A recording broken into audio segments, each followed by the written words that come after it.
Boa noite, Burle Marx, o homem que pensou o Recife como um jardim. A vegetação brasileira ganhou dimensões artísticas, os espaços de convivência, estética modernista. E a paisagem nunca mais foi a mesma. O Recife foi a primeira escola de Burle Marx. Aqui, 15 projetos públicos entre praças e jardins foram assinados por esse, que é considerado o jardineiro da América.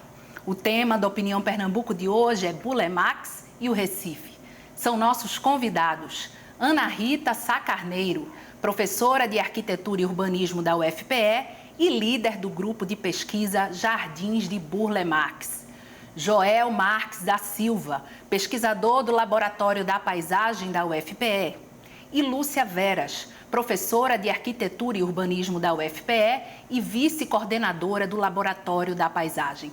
Você pode participar enviando perguntas para o número do WhatsApp. Anote aí, 819-8830-7098. Não se esqueça de colocar seu nome e local onde mora no início da mensagem. Este programa também está sendo exibido pela internet no endereço ufpe.br/NTVRU e no aplicativo UFPE Play. Bem-vindo e bem-vindas hoje aqui à Opinião Pernambuco. Bom, e eu gostaria de saber como é que ele veio parar aqui em Recife. Ele tinha uma mãe pernambucana, né, Cecília Burle, não é isso? Isso. E aí ele veio para cá aos 25 anos, Ana Rita? Foi. Ele foi, na verdade, convidado, né, pelo governador Carlos de Lima Cavalcante. Sim. E é uma história bem interessante, porque lá no Rio de Janeiro ele já tinha contato com Luiz Nunes, o arquiteto também, que veio dirigir esse departamento de arquitetura e urbanismo. Então, ele é convidado porque Carlos de Lima Cavalcante viu um jardim levado por Lúcio Costa, que ele tinha feito numa casa, né, e numa casa que ele foi convidado para fazer por Lúcio Costa e Varchavas, que era um arquiteto também, naquele momento, que atuava no Rio de Janeiro, e ele ficou encantado, né? E Carlos de Lima disse, é isso que eu estou querendo mesmo, para tornar-se Recife uma cidade moderna. Sim. Então, chamou Burle Marx para a nossa cidade, que foi uma das melhores coisas que aconteceu na história do Recife, eu acho, entendeu? Muito. E ele aí começou, né, inexperiente, ele dizia, né, com muito receio, mas teve o apoio intenso de todos os que formavam esse departamento, principalmente Joaquim Cardoso, sim, que trabalhava nesse departamento, e o próprio Luiz Nunes, e apoiaram ele tremendamente. E aí ele fez toda uma amizade, inclusive com o Gilberto Freire também aqui, e começou, né, o quê? Trazer as plantas brasileiras para o jardim, que era isso, da flora tropical, precisava aparecer. E foi isso que ele fez de mais produtivo, né? Muito interessante essa... E falando do jardineiro. Sim. Você disse, ele é o jardineiro da América. E desde o início ele fazia os desenhos dele dos jardins pensando no jardineiro e na hora de construir esse jardim. Sim, porque o jardim não é só criar um jardim, mas precisa manter, conservar. Claro. Vamos falar disso, dessa conservação, como é que anda, né, desses locais. E ele passa 3 anos aqui, é isso, Joel Mir? Burle Marx chega em 12 de dezembro de 1934 e volta para o Rio de Janeiro também em 12 de dezembro de 1937, né? Sim. Nesse processo, desse tempo aqui em Recife, ele constrói o plano de aformoseamento do Recife, que é o embelezamento que contempla esses 15 jardins, né, dos anos 30. Né? São espaços públicos, 3, né, que é a Praça Casa Forte, Euclides da Cunha e a Praça Arthur Oscar, que hoje é conhecida como a Praça do Arsenal. São os 3 projetos de Burle Marx completos, executados. Sim. E os outros são remodelações que ele fez nesses espaços. Que já existiam e que ele remodelou. Exatamente, e trazendo esse caráter moderno, né, com a vegetação nativa. Sim. Eu estou aqui com um livro organizado por Lúcia Veras, que está aqui, e que é exatamente sobre esses 15 locais, não é isso? E a gente copiou até o título do livro para o programa. Né, Lúcia? Fala um pouquinho dessas praças. Quais são essas praças aqui? O livro foi organizado não só por mim, mas por Ana Rita e por Maurício Cavalcante. Maurício Cavalcante ele é produtor cultural e funcionário da Enlurb. E aí, há muito tempo, ele tinha vontade de fazer alguma coisa com Burle Marx, porque ele se interessava pelas praças. E aí ele se uniu à equipe do Laboratório da Paisagem. Sim, da UFPE. Da UFPE, e Maurício e 4 pesquisadores do laboratório, Ana Rita, Joelmi, Onilda e eu, Sim. construímos os textos e ele tratou da publicação, né? Vamos citar quais são essas praças e jardins, porque aí quem está em casa já fica sabendo. A gente vai se aprofundar em algumas, mas aí vocês vão me ajudando. Então, Praça de Casa Forte, Praça Euclides da Cunha. Praça do Derby, Praça da República com o Jardim do Campo das Princesas. Certo. Praça Faria Neves, Isso. Praça Salgado Filho. Que é a do aeroporto, É a do não é isso? aeroporto. A Praça Faria Neves é a de Dois Irmãos. Sim. Tem mais Praça Marcel Pinheiro, Praça do Entroncamento, Praça Chora Menino. Chora Menino, Arthur Oscar, 17, Praça 17. Certo. Faria Neves. Eu já falei. Ela já falou. Largo das Cinco Pontas. Chora Menino, né? Largo das Cinco Pontas e Largo da Paz. Sim, também. Acho que a gente por aí, citou mais ou menos isso, né? todas, não é? Então, vamos começar a falar um pouco dessas praças. Vamos chamar aqui as fotos da Praça de Casa Forte, ou Praça da Vitória Régia, como ela também é conhecida. Esse é o projeto de Burle Marx que está mais conservado, é o que está mais intacto, a gente pode dizer assim. Bom, a Já praça, está aí no ar a a Praça foto de da Casa praça. Forte, ela teve um processo de restauro, né? Um primeiro ocorreu em 2011 e nós tivemos também um outro que foi em 2014. Sim. Então, ao meu ver, esta praça é a que mais detém a ideia, né, do paisagista. A gente consegue compreender o desenho, né, e as intenções projetuais de Burle Marx. É a primeira, né, Joelmi? Foi a primeira praça. É impressionante primeira. isso, viu, Ana? Sim. Foi a primeira praça. Ele diz, né, que foi o primeiro projeto que ele fez.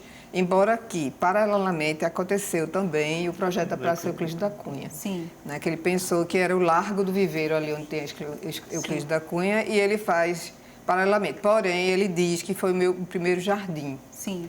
Sendo que a Euclides da Cunha foi inaugurada primeiro. Então, tem sempre essa coisa que a gente gosta de esclarecer, porque pesquisa é assim mesmo. Claro, claro. Né? E ele pode ter feito até mais coisas do que todo dia a gente tem surpresa na pesquisa, né? Sim. O projeto de Casa Forte começou primeiro, né, em todos os Mas foi aspectos. bastante trabalhosa também, né? É a mais Porque complexa. ele traz para aí, né, não só as plantas da Amazônia no meio. Que a gente tá essa vendo aí agora. essa daí é a Niféia, né, João? É a Niféia. Então, não é a Vitória Régia. A Sei. Vitória Régia, ela existiu na praça, né? Mas ela não conseguiu se manter porque, olha, é tanta história com essa Vitória Régia. Uns dizem que roubaram as Vitória Régia, outros dizem que a raiz não dava para poder ela se reproduzir, porque o lago era muito raso, não é isso que Na se conta? verdade, também tem a questão que hoje o centro, né, da praça é a área mais quente que a gente Também tem isso, Sim. é. né, devido aos grandes edifícios, né, emitindo calor pelos ar-condicionado.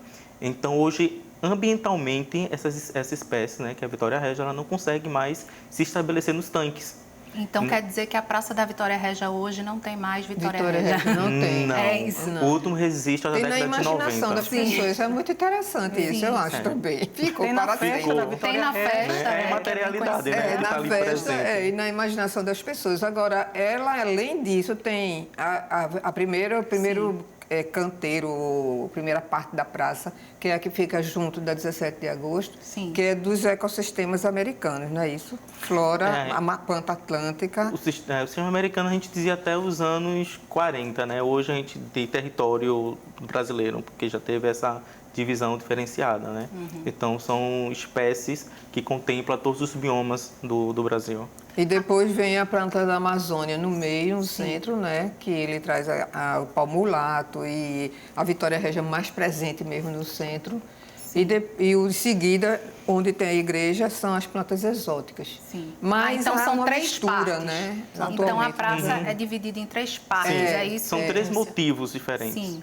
Tá, a parte americana, mas ele corrigiu, disse que é mais próximo. É porque essa brasileiros. tecnologia Dos americana brasileiros. era utilizada até os anos 40, né? Certo. A partir daí teve a nova classificação e são os biomas brasileiros. Sim. E a exótica Não, a Amazônica amazônica e as exóticas. e a exótica. Agora ele queria colocar uma índia se banhando na praça, por que não foi colocado? Ele indicou essa Sim. escultura de uma índia se banhando, a se banhar, que era de Celso Antônio. Então, ele achou que deveria fazer uma reverência, né, aos índios. Eu acho isso, assim, de respeito pela cultura impressionante, né? Sim. Mas ela nunca foi colocada. Eu acho que é o preconceito mesmo que já havia naquele momento, até com ele também, não é? Que ele colocou as plantas da cana da Índia, que era uma flor vermelha, porque depois até ficou taxado de comunista também por causa dessa flor vermelha que ele colocou. Então, havia muita essa sociedade conservadora da época e ele chegou aqui com todo esse pensamento diferente e que, em determinados momentos, recebeu uma resistência muito grande da sociedade pernambucana. E isso aconteceu também na Euclides da Cunha, né, que é a Praça do Internacional, vamos chamar também, que eu particularmente acho belíssima, acho que é uma das mais bonitas, né? Essa praça aí, e que também foi uma intrigante. praça bem polêmica, não foi isso, Lúcia?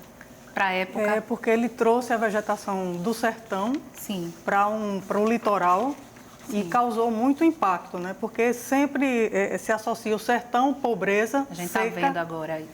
E aí, quando ele trouxe isso para a capital, né, para uma área de muito em frente ao internacional, a elite participava e frequentava. Então, ele provocou um impacto muito grande. Mas ele trouxe com essa intenção de mostrar que o sertão também é um jardim. Então, ele traz a vegetação da caatinga para o litoral e mostra esse novo bioma para quem era daqui do Recife. Era desconhecida até então a caatinga dos recifenses? Ou tido como uma vegetação, um bioma, quer dizer, secundário, ou menos importante? É associada à pobreza, principalmente, né? Assim, a secura, a falta de condições e Mas eu clima. acho que era desconhecida mesmo, né, Lúcia? Desconhecido um aspecto... Como jardim público, dentro de um jardim público. A vegetação da caatinga, ela começou a ser estudada nos anos 50, para a gente ter uma ideia, né? Então, nos anos 30, uma pessoa que leu Os Sertões, de Euclides da Cunha, entendeu aquela paisagem que é tratada por Euclides da Cunha no seu livro, e ir em busca, né, dessa vegetação, é um dos jardins mais complexos, a Euclides da Cunha, porque ele teve que fazer um jardim de aclimatação. Né? O que é isso? Explica o que é isso para a gente. São espécies que não estão no seu devido lugar, ecossistema. Né? Então, a vegetação da caatinga, ela tem uma necessidade edafoclimática, ou seja, de solo e de clima, diferente do que a gente tem aqui no litoral. Então, você trazer uma planta, né, espécies que precisa de bastante sol, um solo seco, né, para ter sua formação e, de repente, vir para uma área onde tem uma alta umidade do ar, né, tem uma pluviosidade muito alta, como aqui em Recife. Então, ele deu todas as condições de fitoassociação, ou seja, ele juntou as espécies que poderiam ser só não combinadas por uma questão artística, mas também ecológica. Tanto que ele diz que é o primeiro jardim ecológico da Isso que eu ia perguntar, tinha uma preocupação já em também mostrar que era necessário preservar esse bioma? Já existia naquela época, a gente está falando de 1935. Ele já tinha essa preocupação? Ele tinha, porque ele queria mostrar a flora brasileira e, claro, que eram as plantas da caatinga, de um ecossistema, de um bioma, né, como diz Joelmir, da caatinga. Então, ele trazer isso para cá, ele queria que aquilo ali ficasse como uma função educativa, entendeu? O jardim, ele pensou assim, o jardim é um elemento de educação, pedagógico, né? Então, as pessoas precisavam conhecer a natureza brasileira indo ver o jardim, né? Porque o jardim era informativo, então você ia aprender a beleza da natureza olhando o jardim. Interessante é que ele para fazer esses jardins, ele fez várias viagens de campo para os sertões, para a Amazônia, para várias viagens. E aí ele encontrava nessas viagens, ele tentava procurar entender como elas se associavam. Tal planta com tal planta, com tal solo. Então, tinha todo esse cuidado, né? Tinha todo esse cuidado. E aí, quando ele vem para cá, ele reproduz essas associações, trazendo também essa compreensão do ecossistema. Então, agora, é muito interessante. Tem uma escultura aí de Abelardo da Hora também, né? Tem. Belíssima. Foi ele que pediu para encomendar? Não. Como é que foi uma essa decisão escultura? interna, né, daqui, mas ele concordou, foi comunicado a ele e ele concordou. Mas isso aconteceu nos anos 50. Certo. Ele indicou, Foi depois? foi. ele indicou o homem de tanga, né, que era um índio civilizado. Então, foi essa a indicação que ele fez no desenho, né, que ele faz da Praça Euclides da Cunha. Colocou uma escultura de um índio de tanga. Então, dentro do canteiro das cactáceas, né, ele coloca essa figura. Então, mais uma vez, é isso que ele ressalta, o homem primitivo brasileiro mesmo, né, nativo. E isso não foi colocado também do jeito, mas foi colocado vaqueiro por Abelardo da Hora e ele concordou. Abelardo da Hora está também em outras praças, né? Que tiveram tem o do Maracatu, né, no Largo das Cinco Pontas. Sim. E eu não sei se tem mais, eu acho que não. Projetada por Burle Marx? Sim. Não, acho que só essa mesmo. Só essa, né? Já existia um levantamento como esse antes de vocês fazerem isso? As pessoas já tinham acesso a esse tipo de conhecimento antes de vocês se reunirem para fazer esse livro, Lúcia? Tinha. Assim, em parte, né, Lúcia? Porque tinha o e-book do inventário dos Jardins de Burle Marx no Recife, que foi feito nós iniciamos isso mais ou menos em 2006, né? À medida que as praças foram sendo restauradas, e isso começa em 2004, né? Inicia em 2003 e é inaugurada em 2004 a Praça Euclides da Cunha, que foi a primeira que foi restaurada.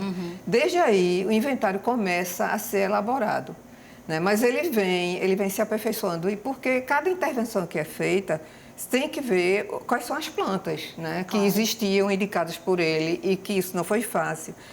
Nós procuramos em listas de vegetação. No escritório dele do Rio de Janeiro não tinha, porque essas plantas foram feitas antes do escritório ser inaugurado, que foi nos anos 60. Então, essas praças aconteceram nos anos 30. Inclusive, eles, né, do escritório, em muitos momentos, pediam as informações a nós aqui. Eu vou ter só que te interromper um pouquinho para fazer o intervalo. Tá bem. Hoje o tema é Burle Marx e o Recife. Voltamos já.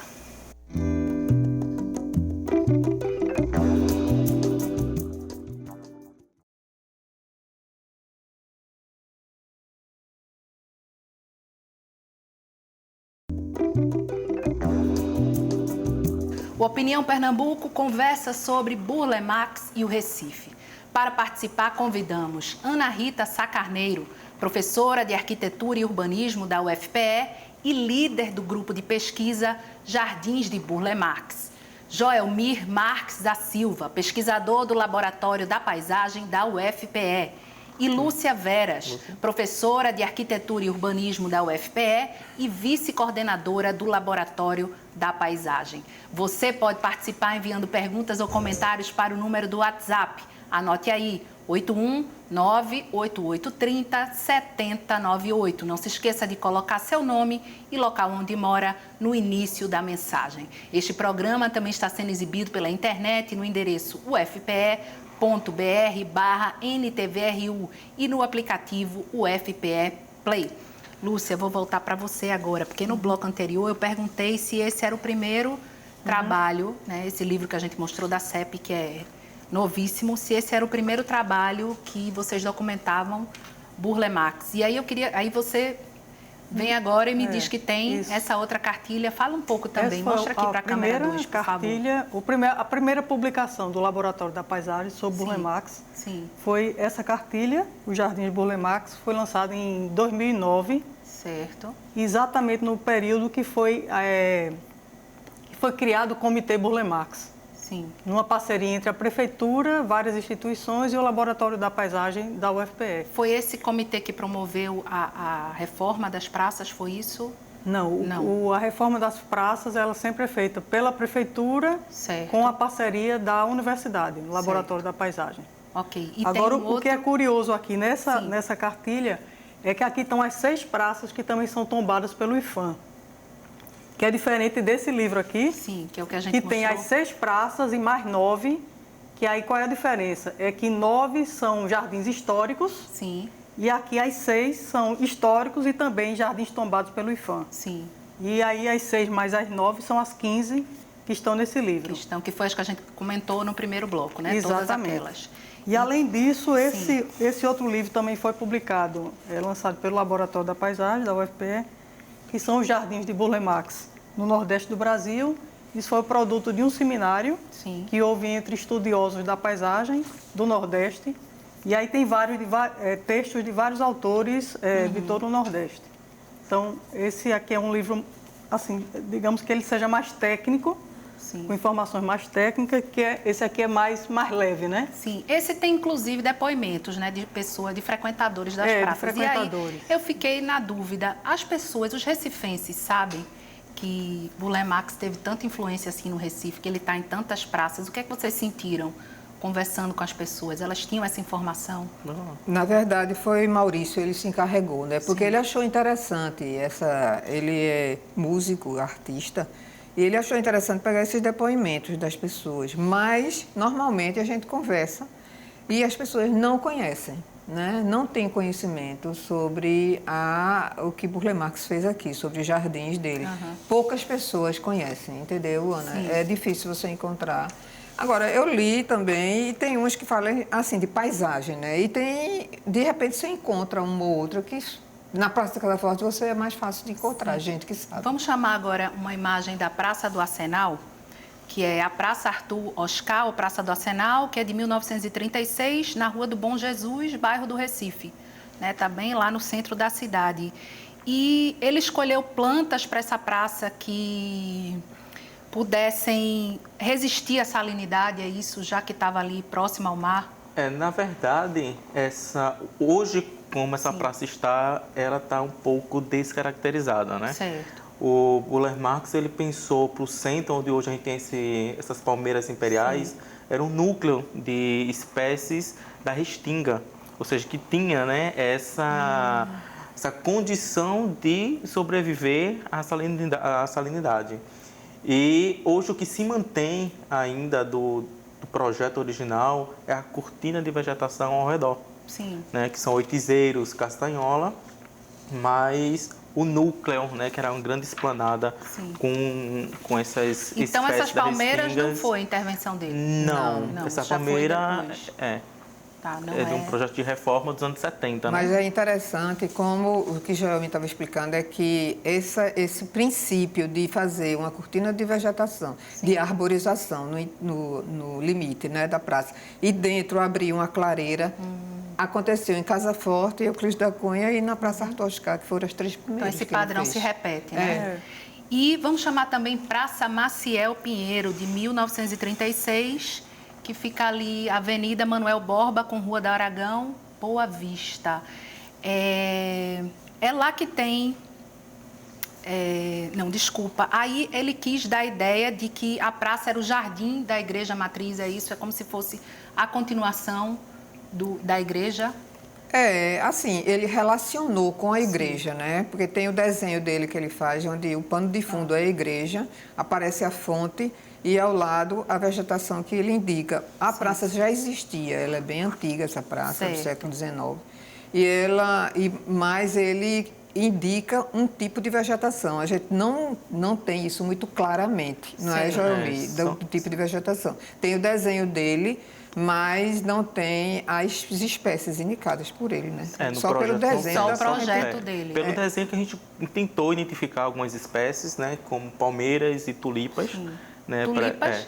Justamente para com a coloração bastante forte, né? Como ele gostava de trazer para os jardins.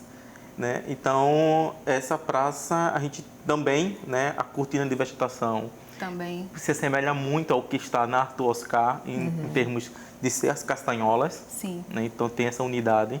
E quando a gente analisa as iconografias, as fotos históricas, a gente percebe que ele assumiu muito o que estava já e deu o seu traçado. E a terceira desse bloco, que é a Praça Faria Neves, ou Praça de Dois Irmãos, que... Aí essa já é de 1958, já é bem depois. Ele volta para o Recife, é isso?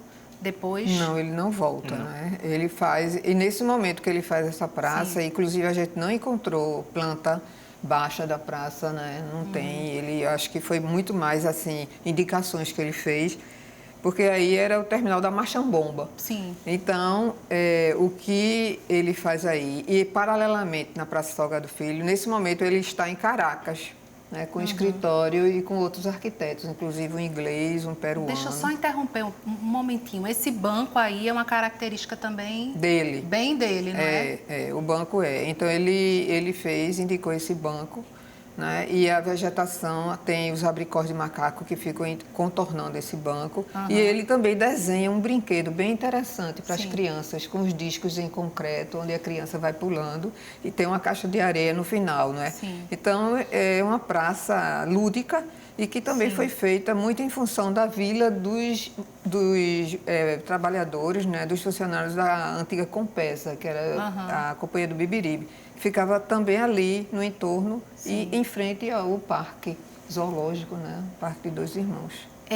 Só completando essa história do banco, você perguntou. Sim. E é muito interessante que o banco é quase como se fosse a assinatura dele. Sim. Então, ele faz essa assinatura também lá na Euclides da Cunha, lá na Jaqueira, aí em Dois Irmãos. Então, é quase que você olha para o banco e já reconhece. Já sabe que é Burle É uma Marx. praça de Burle Marx. Isso. Agora, ela falou que algumas são tombadas pelo IPHAN. Esse tombamento é só estadual, é federal? Que diferença faz uma praça ser tombada ou não para a conservação dela? Na verdade, em 2008, o Laboratório da Paisagem deu entrada na solicitação de tombamento dos 6 jardins mais representativos desse conjunto da obra de Burle Marx. Ser tombado pelo IPHAN, ele entra no livro de tombo, né? Então, é considerado como patrimônio cultural nacional. Já os 15, né, Lúcia participou da elaboração do memorial técnico justificativo de incluir esses 15 numa categoria de jardins históricos. Sim. No Brasil não existe essa categoria e foi criado justamente nesse memorial. Você pode até mais... Foi criado dentro do Sistema Municipal de Unidades Protegidas da Prefeitura. Sim. Que ela cria um sistema com várias categorias e os jardins históricos estão dentro das unidades de equilíbrio ambiental. Então, são jardins botânicos, unidade de conservação da natureza, da paisagem e do equilíbrio ambiental. Então, os jardins históricos estão nessa categoria. E aí, por conta disso, foram enquadrados como jardins históricos. E aí tem essa proteção municipal também. Havia também, por parte dele, uma preocupação de deixar os jardins com um cunho menos europeu e fazer uma coisa mais parecida com o que tem no Brasil. Ele também tinha essa preocupação de menos Europa e mais Brasil? Assim, isso aí eu acho que merece mesmo uma grande discussão, porque, veja bem, Ana, ele foi para a Alemanha antes de vir para cá. Então, na Alemanha, ele conhece os jardins em Berlim, né, os jardins na Alemanha, e também em outros lugares da Europa. Mas ele absorve aquilo, evidentemente, né? E traz para cá. Mas ele vê que as plantas são diferentes. Agora, apesar de que ele nota a vegetação brasileira no Jardim Botânico de Dahlem, em Berlim. É impressionante isso. Então, ele viu a associação, né, das plantas combinadas, a planta da Amazônia e os cactos também, né? Então, ele se impressiona com aquilo e diz assim, decidiu, né, que seria paisagista, que ele foi estudar pintura e música na Alemanha. Então, quando ele vem, ele traz, né, ele traz a compreensão dos princípios artísticos, tanto da pintura como do próprio jardim.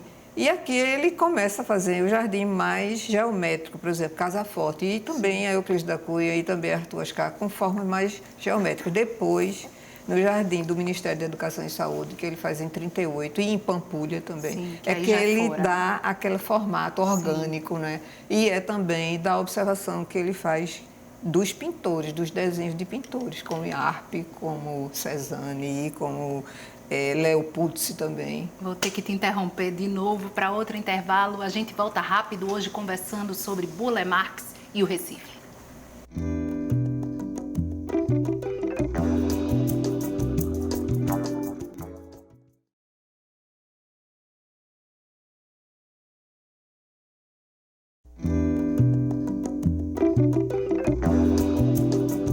Estamos de volta com nossa conversa sobre Burle Marx e o Recife, que entra agora no seu terceiro e último bloco. são nossos convidados Ana Rita Sá Carneiro, professora de Arquitetura e Urbanismo da UFPE e líder do grupo de pesquisa Jardins de Burle Marx. Joelmir Marques da Silva, pesquisador do Laboratório da Paisagem da UFPE. E Lúcia Veras, professora de Arquitetura e Urbanismo da UFPE e vice-coordenadora do Laboratório da Paisagem. Você pode participar enviando perguntas ou comentários para o número do WhatsApp. Anote aí, 81988307098. Não se esqueça de colocar seu nome e local onde mora no início da mensagem. Vamos voltar aqui para a nossa conversa, pegando um ganchinho, porque ele também era um pintor, né? Reconhecidamente, também foi reconhecido por essa arte. E aí a arquiteta Fátima Mafra dá o seguinte depoimento: se você observar as plantas baixas das praças, os projetos desenhados por ele, vai pensar que são quadros. Tamanha preocupação com a perspectiva e as cores das plantas e com a textura dos troncos e copas. E aí a minha pergunta, ele fazia jardins como quem pintava? Ele tinha essa preocupação, Joelmir? Burle Marx, em seus depoimentos, diz que não consegue, apesar de alguns críticos de arte, né, separar ele como pintor e ele como paisagista, né? Ele diz que não se reconhece de forma separada, em si como um conjunto, né? Quando ele está pensando no jardim, ele está pensando também nas pinturas. Quando está fazendo suas tapeçarias, seus quadros, ele também está pensando no jardim. Então, para o jardim, a vegetação é uma paleta de cor, né? Assim como as tintas são as cores de suas pinturas. Então, é uma unidade. E vamos falar também um pouco sobre conservação, né? Ele indicou várias plantas, né? De diferentes plantas para essas praças. Existem hoje sementeiras para suprir essa demanda do que... Como é que se faz para manter uma coisa dessa, assim? É uma preocupação imensa essa. Sim. E que nós estamos agora, né, dando início aos planos de gestão desses jardins, com a Prefeitura do Recife. E a grande preocupação nossa é de como essas plantas podem ser repostas no jardim, né? Quando faltar, então tem que ter uma cimenteira. No plano de gestão é preciso que tenha isso bem claro e escrito, que as cimenteiras precisam existir. Mas ainda não tem, né? Então, quando foram feitas as restaurações, foram compradas essas plantas e até em outros estados também, né? Trouxeram plantas de fora daqui, mas é importante porque senão não tem essa conservação. Claro, e não é só isso, sabe, Ana? A preocupação também é com a mão de obra. Então tem que ter jardineiro treinado para poder, né, executar esse trabalho e ter essa sensibilidade de entender porque essa planta tem que ficar perto dessa a partir do projeto dele. Então, o jardineiro teria que ser treinado a esse ponto de entender um projeto. E entende porque nós conhecemos um jardineiro dele, do seu Francisco, né, Lúcia? A gente conheceu. E ele dizia tão bem como era que Burle Marx combinava as coisas e não gostava desse tipo. Quando ele chegava aqui, o próprio seu Francisco dizia que ele encontrava uma vegetação, uma espécie que ele não tinha indicado, isso contrariava muito ele. Sim. Então, o jardineiro tem essa sensibilidade, o bom jardineiro, de ver, né, como as coisas se combinam e de manter aquilo com todo o cuidado necessário. Então, faltam sementeiras e faltam jardineiros especializados. Vamos ver a próxima praça, Praça da República e Palácio do Campo das Princesas, que aí é de 1936, 1937, Avenida Rio Branco, com Rua do Imperador, bairro de Santo Antônio. Olha aí. Essa é uma praça belíssima, né? As pessoas sabem que Burle Marx tem um traçado dele aí. As pessoas conhecem, têm essa informação. Algumas pessoas, né? A fonte foi, o traçado dele foi bem em cima dessa parte central, que é a fonte. A fonte foi desenhada por ele? Foi ideia dele. Certo. E também o alargamento dos caminhos que terminam nesses edifícios importantes, né? Que formam toda essa praça, como o Palácio do Governo, o Teatro Santa Isabel, o Palácio da Justiça. Interessante, então. nessa praça também tem um depoimento de Joaquim Cardoso que diz que foi a praça mais complexa de intervenção de Burle Marx. Mais completa? Mais complexa, porque era já um sítio histórico bem consolidado. Sim. E Burle Marx traz para essa praça espécies como cajueiro, mangaba, que nunca foi utilizado no paisagismo, ele dá esse toque, né, nesse jardim. Então, traz essa vegetação nativa realmente. Né, porque a praça já existia, né, Jaelmi? A praça é do século XIX e existia, e também o Jardim do Campo das Princesas do Palácio também existia. Mas aí ele introduz muitas espécies no palácio, né, no Jardim do Palácio, que é impressionante. Nós fizemos um levantamento disso através da lista de vegetação dele, pintamos e foi uma imagem assim lindíssima de cor que foi aparecendo, né? Joelmi foi responsável por isso. É surpreendente a linda, capacidade né, de Buller Marx em um espaço como o jardim trazer tantas espécies, combinar, a fazer essas associações. É um visionário, porque quando a gente olha hoje a lista de vegetação desses jardins, muitas estão em processo de extinção. Então, algo que ele sempre falou que deixa a entender essa complexidade, que ele dizia que o jardim dele teria que ter uma função, além da estética, de um banco de germoplasma. E o que seria esse banco de germoplasma? Era salvaguardar essas espécies que já estavam em processo de extinção. Ele trazia isso para o jardim, né, de conservar, de levar para a prosperidade, que as pessoas conhecessem essas espécies. Sim.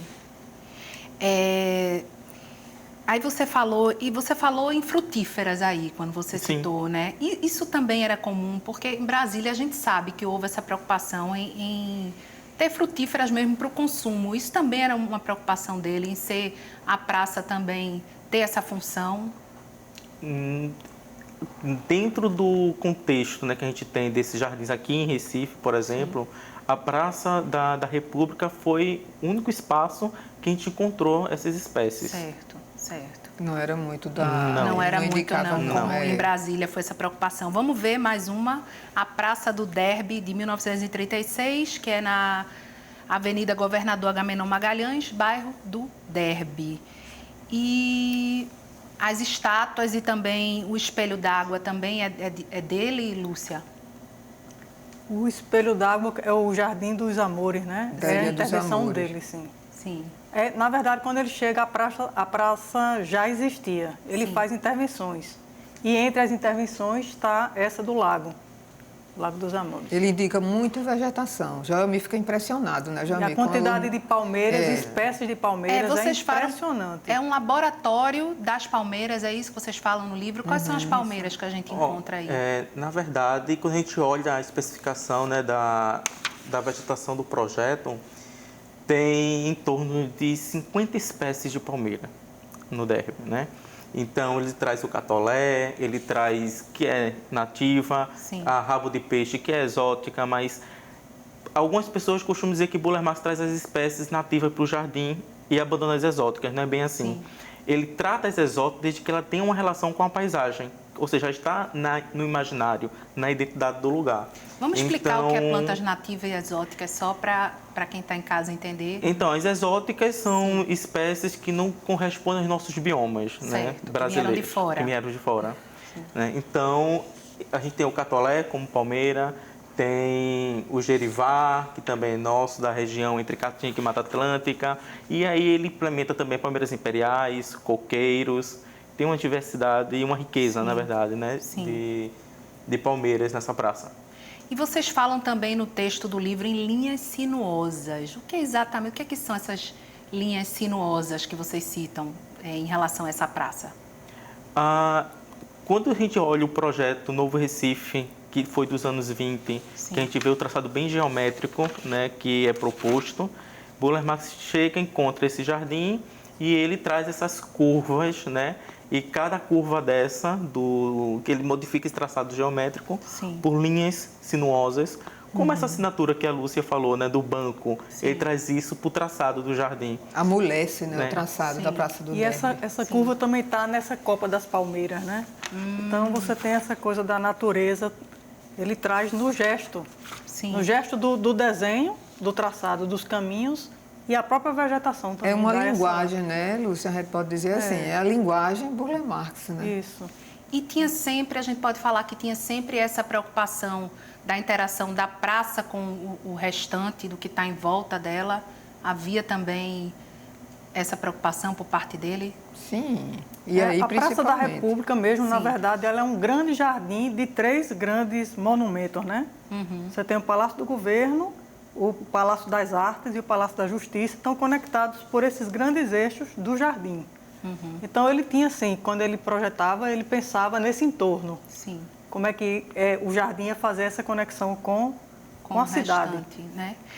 E eu li também que ele repetia que não estava preocupado em ser original, mas que seu ideal era formular um jardim que cumprisse uma função social, que fosse útil. Isso era muito revolucionário para a época, alguém que pensasse em um jardim dessa maneira? Eu acho que sim, porque ele dizia assim, eu prefiro muito mais fazer jardim para as pessoas, para o público, um jardim público, do que um jardim privado. Sim. Né? Então, ele preparava o jardim para que as pessoas viessem e vivessem um pouco da natureza. Ele tinha essa sempre presente, sabe? Muito presente, era de fazer com que as pessoas tivessem amor à natureza. Sim. E ele dizia que o jardim é um alimento para o espírito. Né? Então, isso é um incentivo muito grande para as pessoas zelarem pela natureza. Inclusive, ele fez discursos no Senado na década de 80, defendendo a Amazônia, essa devastação da Amazônia. Desde aquele tempo, ele defendia Já falava bastante. disso? Já falava disso. E aí, estava mostrando a Praça Salgado Filho, Sim. que eu não queria deixar de falar. Claro. Essa relação importantíssima da criação da Praça Salgado Filho como um grande hall do edifício do aeroporto. Né? Então, a gente tem hoje um edifício do aeroporto antigo, inativo, sem uso, e que fez com que essa Praça Salgado Filho, né, ela ficasse isolada, porque a expansão do aeroporto e a criação desse novo aeroporto não incluiu a praça como parte dessa construção, que é isso que você perguntou. Como é que esse jardim se relaciona com o que está no seu entorno? É uma tristeza a gente dizer isso, mas a Praça Salgado Filho, ela ficou isolada. Né? E depois da restauração, que foi em 2013, hoje você passa por lá e vê que ela está praticamente como antes da restauração, mal conservada. E outra coisa interessante nessa imagem que você mostrou, dessa relação do edifício com a praça, você chega, tem uma escadaria que lhe leva até a água. Então, é muito interessante, tanto aí como em Casa Forte, você também tem esse acesso ao espelho d'água, né? Então, quando ele colocava água, ele dizia, venha para cá, venha participar, né? A água também faz parte da natureza. Então, isso é muito interessante e na Praça do Aeroporto, essa conexão é direta com o que era o hall principal do edifício. Então, era uma conexão direta, era o hall do edifício do aeroporto. E a água é importantíssima nos projetos dele, da paisagem do Recife. O Burle Marx é citado nas escolas hoje de Pernambuco. As crianças têm acesso a essas informações. A cartilha serviu bastante para isso. Ela foi distribuída em 2009, no ano do centenário, em várias escolas. E permaneceu até 2011 sendo distribuído e pesquisadores do laboratório também dando palestras nas escolas. Fizeram também nesse último, não foi naquele... Compaz, exatamente. Agora, disse que ele saiu aqui do Recife meio chateado, né? O que foi que aconteceu? Disse que ele saiu com a pecha no mau sentido da palavra comunista, era pleno Estado Novo. O que foi que aconteceu? Ele foi colocado, foi mandado embora? Foi. Eles simplesmente disseram, né, que ele mudou o governo, na verdade, e ele não foi bem acolhido. Ele foi demitido. A palavra certa é esse, né? Ele foi demitido e saiu muito triste por isso. E nessa demissão criou-se o departamento, a 4ª Diretoria de Censura Estética. E os jardins de Burle Marx ficaram sobre essa jurisdição. Censura estética. É uma coisa bem forte, mas está registrado, né, na história. Quando a gente pega os jornais de época e disse que criou-se, né, essa 4ª Divisão de Censura Estética e os jardins de Burle Marx, né, estava sobre essa jurisdição. Mas aí eles chegaram a mudar alguma coisa dos projetos? Foi nesse momento, por exemplo, que as praças ficaram sem a mesma caracterização ou não? Não, eu acho que não foi assim, né? Eu acho que foi ao longo do tempo, porque, veja, ele saiu daqui em 37, né? Então, ele foi para o Rio de Janeiro e lá ele foi no Rio de Janeiro onde tem mais projetos de Burle Marx no Brasil. E ele começou a atuar lá. E depois é que ele vem aqui no governo de Pelópidas e faz a Praça Salgado Filho e a Faria Neves. Né? Então, de todo jeito, ele vem né? Mas não está mais presente como estava antes. Agora, ele não se modificou, não. Eu acho que é a falta de conservação mesmo ao longo do tempo que fez com que se perdesse esse respeito pelo jardim público. Sim. Sabe? A Praça Maciel Pinheiro mesmo, a gente passa de domingo lá, que foi onde morou Clarice Lispector, né? Tá, é desolador o cenário, né? É super... Enfim. Mas elas resistem, né? Mesmo assim, e é uma bravura mesmo das praças, dos próprios espaços públicos aqui da cidade. Porque a cidade do Recife é reconhecida como uma cidade de praças. Sim. Entendeu? Então a gente tem algo que é uma força muito grande que faz com que isso permaneça. A gente está chegando ao final do programa, temos 2 minutinhos e eu queria, assim, uma falinha final de cada um de vocês dentro desse tempo aí, sobre tudo que a gente falou, sobre a importância dele aqui na nossa cidade. Vou começar por Lúcia. Eu queria agradecer porque é um momento que a gente pode mostrar o trabalho que a gente faz e sensibilizar as pessoas sobre a importância de Burle Marx para o Recife. Sim. Então, acho que a função do seu programa, a gente agradece. Faz parte do nosso ato de divulgar a obra de Burle Marx. Joelmir. Bom, sempre é importante falar de Burle Marx.